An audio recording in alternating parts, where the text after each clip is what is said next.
Dadajon bugun ustozim yig'ladilar. Ustozingiz yig'ladi? Nega yig'ladilar? Behruz o'rtog'im dars qilmay keluvdi, keyin ustozini qulog'idan tortdilar. Bolalar darsimiz matematika dars. Kir bolam. Ustozi menga qarang. Hozir bolam yig'lab bordi, uribsiz. Nima haqqingiz bor men bolam urishga? O'qitayotganmiz yoningni o'chiring ovozingiz. Men hali qo'yib qo'ymayman.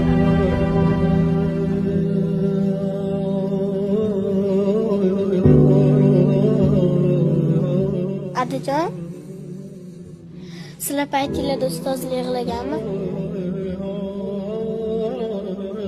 Biza paytimiz.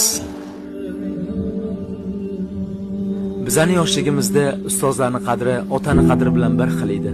Ustoz bizani urishganda uydagilarga yetmasdik. Ota-onalar ustozlarni hurmat qilardi. Aybni ustozdan emas, bizdan qidirishardi. Hozirgi kunda yoshlarning buzilib, tarbiyasiz bo'lishiga ustozlar emas, aslida ota-onalar aybdor.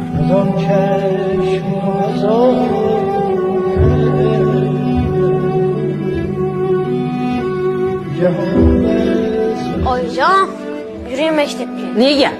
Ustozim ushdi. Ha? Nimaga urishadi ustozing? Dars qilib bo'lmaganini ushdilar. Men nima qilishim kerak? O'shanga borib ushib keling. Kim bilan? Ustozim bilan. Qiziq ekansan. Men seni aybing bo'lib turib, yana seni yoningni olib ustozing bilan urishib kelaman. Ustoz bekordan bekorga urishmaydi bolam. Tushundingmi gapimni? O'g'il bola o'zini harakatiga o'zi javob berishi kerak.